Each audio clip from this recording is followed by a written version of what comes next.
Bonjour et bienvenue dans cette deuxième vidéo consacrée au droit et à l'entrepreneuriat. Dans la première vidéo, vous aviez découvert les bases pour prévenir les risques juridiques dans la création et le développement de votre entreprise. Et dans cette deuxième vidéo, vous allez découvrir les 5 solutions juridiques que vous devez mettre en place dans votre entreprise afin de vous permettre de vous développer. Moi, je suis le coach Jean-Cyr Mekamedep, coach en développement personnel et professionnel, expert en éducation financière. Et avant de commencer cette vidéo, parce que j'ai encore une fois de plus un invité, c'est Monsieur Jude, il est juriste de formation et il a un cabinet juridique à Pointe-Noire. Bonjour Monsieur Jude. Bonjour coach.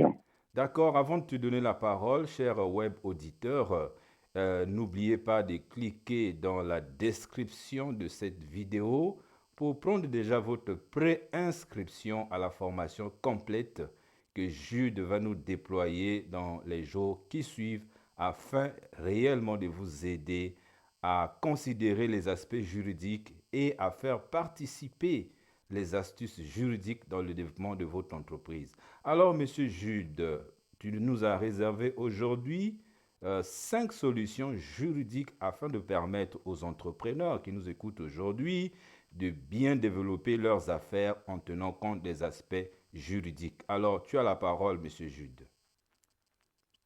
Merci coach. Alors, parler des solutions juridiques qui favorisent le développement d'une entreprise en 5 étapes. J'allais dire 4 parce que la 5e étape se retrouve déjà dans la 4e. Alors, il faut aller droit au but parce que les web auditeurs n'ont pas le temps. Donc, cela passe par un audit qui se subdivise, comme je l'ai dit, en 5, mais logiquement, ça, c'est quatre étapes. La première étape, c'est l'audit du dossier fiscal de l'entreprise. Et là, le juriste passe au peigne fin tous les documents administratifs de l'entreprise pour des besoins de leur conformité. Je fais allusion au registre du commerce, au CIN, au CIET, au NIO, aux impôts. Donc là, nous sommes nous sommes du côté fiscal déjà. Nous avons aussi l'inspection du travail, les dossiers qui ont attrait à l'inspection du travail, qui ont attrait à la CNCS et au commerce, etc. Ça, c'est pour des besoins de conformité. Et dans ce contexte, l'entreprise, si la conformité on n'a pas mis un accent de conformité dans ce document, croyez-moi, l'entreprise court un risque de paiement de lourdes sommes au titre de pénalité. Et là, le juriste, en intervenant dans le cadre de son audit, fait découvrir découvre et fait découvrir des anomalies qui permettent à l'entreprise de se mettre en règle très rapidement et de se sauver, de développer son activité. Alors, le deuxième, c'est l'audit social, qu'on pourrait aussi appeler la gestion des ressources humaines au sein de l'entreprise. Là également, le juriste, dans son intervention, sinon dans son expertise, s'intéresse à la conformité de la pratique du droit du travail au sein de la dite entreprise. Il passe donc en revue les contrats de travail, l'acquittement de l'entreprise aux obligations des charges sociales. Il regarde aussi le climat social, comment ça se passe avec les employés, la relation employé-employeur. Et ce travail vise à vise la satisfaction des employés, sans laquelle, comme vous le savez, sans laquelle l'entreprise ne peut se développer. Le troisième, c'est l'audit de la politique commerciale de l'entreprise. Ici, le juriste évalue les mécanismes commerciaux mis en place par l'entreprise. Il peut agir des mécanismes de vente, de produits ou de services. Et l'œil du juriste dans ce cadre permet d'éviter les pratiques de concurrence déloyale, par exemple. Le cas, je prends un exemple, le cas du dénigrement de ses concurrents. Ça, c'est une pratique courante dans nos milieux. Et pour chercher à attirer des clients vers soi, il faut passer par dénigrer l'autre. Et c'est une pratique qui est passible de beaucoup de sanctions, tant pénales que civiles. Et là, le juriste intervient dans ce cadre-là pour faire bénéficier à l'entreprise un certain nombre de gains, parce que si un procès est engagé à votre égard parce que vous avez dénigré ou vous avez fait des ventes ou des reventes à perte, l'entreprise peut toujours être pénalisée. Le quatrième, c'est la détection des potentiels litiges. Et comme j'ai dit, le quatrième regorge aussi le cinquième point, parce que dans la détection de ces litiges, il y a non seulement la protection, mais aussi on fait de la prévention aussi. On fait également de la prévention. Alors, dans les 3 premières étapes que nous venons de voir,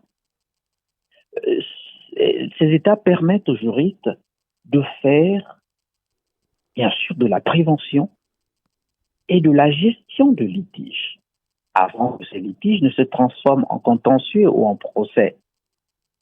Ce processus permet non seulement de sécuriser tout le patrimoine de l'entreprise, mais aussi de sécuriser sa réputation, sa moralité, voire sa notoriété. Alors, vous vous rendez compte que c'est un travail qui nécessite une ouverture, c'est un travail qui nécessite que l'entreprise et le juriste coopèrent, c'est un travail qui nécessite que le juriste ne soit plus un étranger à la gestion de l'entreprise, mais il doit être en plein. Il doit être vraiment le bras droit, comme on a l'habitude de l'entendre, de le dire, le collaborateur le plus immédiat de l'entreprise, afin de détecter tous ces maux et de sauver carrément l'entreprise, parce que l'entreprise doit se développer, l'entreprise doit aller loin, l'entreprise doit faire du bénéfice ou des bénéfices, l'entreprise doit être stable. Voilà, Monsieur Jean-Cyr, ce que on peut entendre des solutions juridiques que nous mettons à la disposition des entreprises en vue de leur développement.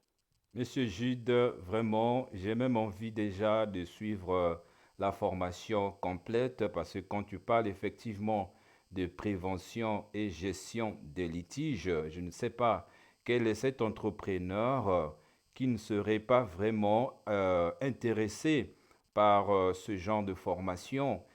Pour faire un résumé récapitulatif de ce que tu as dit. Tu as dit que le juriste intervient dans plusieurs types d'audits.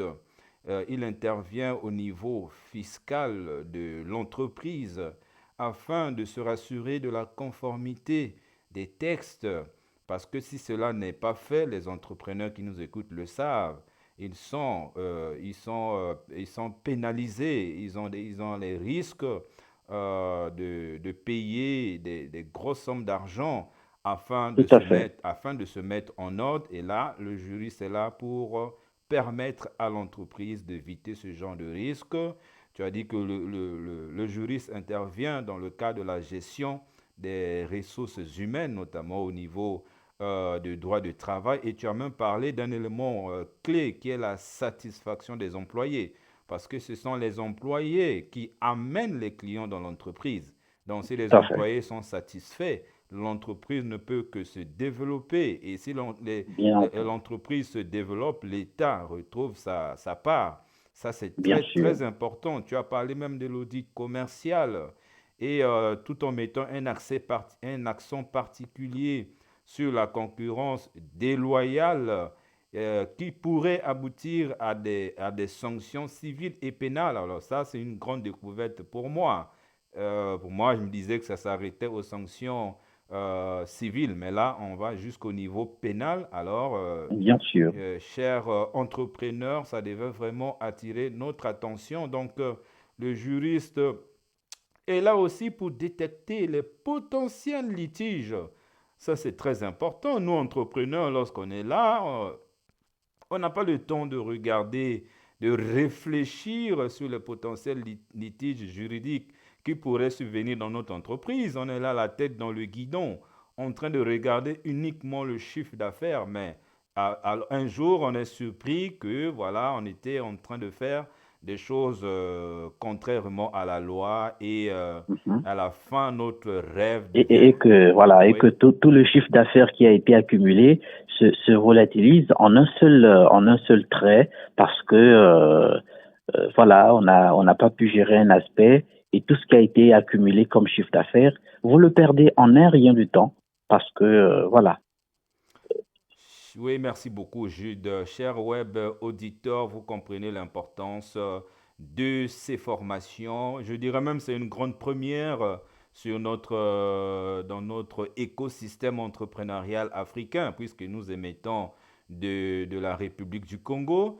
Alors, il est donc grand temps de prendre votre préinscription à la prochaine formation que le juriste va déployer. Et tout ça, ce n'est qu'une mise en bouche que nous sommes en train de vous faire dans cette vidéo. Cliquez dans la description de cette vidéo pour prendre votre préinscription afin que vous soyez informés dès que la première formation sera montée. Alors, Jude, quelles sont donc les dernières paroles que tu donnerais aujourd'hui aux web auditeurs qui nous écoutent aujourd'hui afin vraiment de leur permettre de prendre les bonnes décisions juridiques pour le développement de leurs entreprises? Je vous remercie, mais la dernière parole, c'est est celle aux professionnels et aux porteurs de projets de création d'entreprise, que l'entreprise, surtout celle d'aujourd'hui, plus que jamais besoin de la valeur ajoutée du juriste d'entreprise dans toutes ces stratégies pour mieux économiser en vue d'un développement rassuré. Voilà. Merci beaucoup. Et Jude, est-ce que tu peux donner tes coordonnées, ton mail et ton numéro de téléphone? Peut-être qu'il y a des gens qui auront tout de suite besoin de tes conseils. Bien, nous sommes à Pointe-Noire, au Congo-Brazzaville, comme vous l'avez rappelé. Nous avons un cabinet d'accompagnement d'entreprise. Nous sommes situés sur l'avenue Nelson Mandela, qui mène à quelques encablures de l'aéroport Agostino Neto, à quelques cinq, cinq pas de l'aéroport. Et nous répondons au numéro de téléphone suivant, 06 644 55 61. Nous avons un second, 05 572 00 77. Et le mail, vu que nous passons par vous, ben, c'est sûr que ce sont c'est votre mail qui forcément doit être mis en avant et on pourra trouver des mécanismes pour afficher le nôtre bien après, je préfère. Merci beaucoup, Jude. Merci, cher web auditeur. Vous allez avoir nos mails dans la suite de cette vidéo. Merci de nous avoir écoutés et nous vous dirons à bientôt et au revoir. Merci beaucoup. Merci.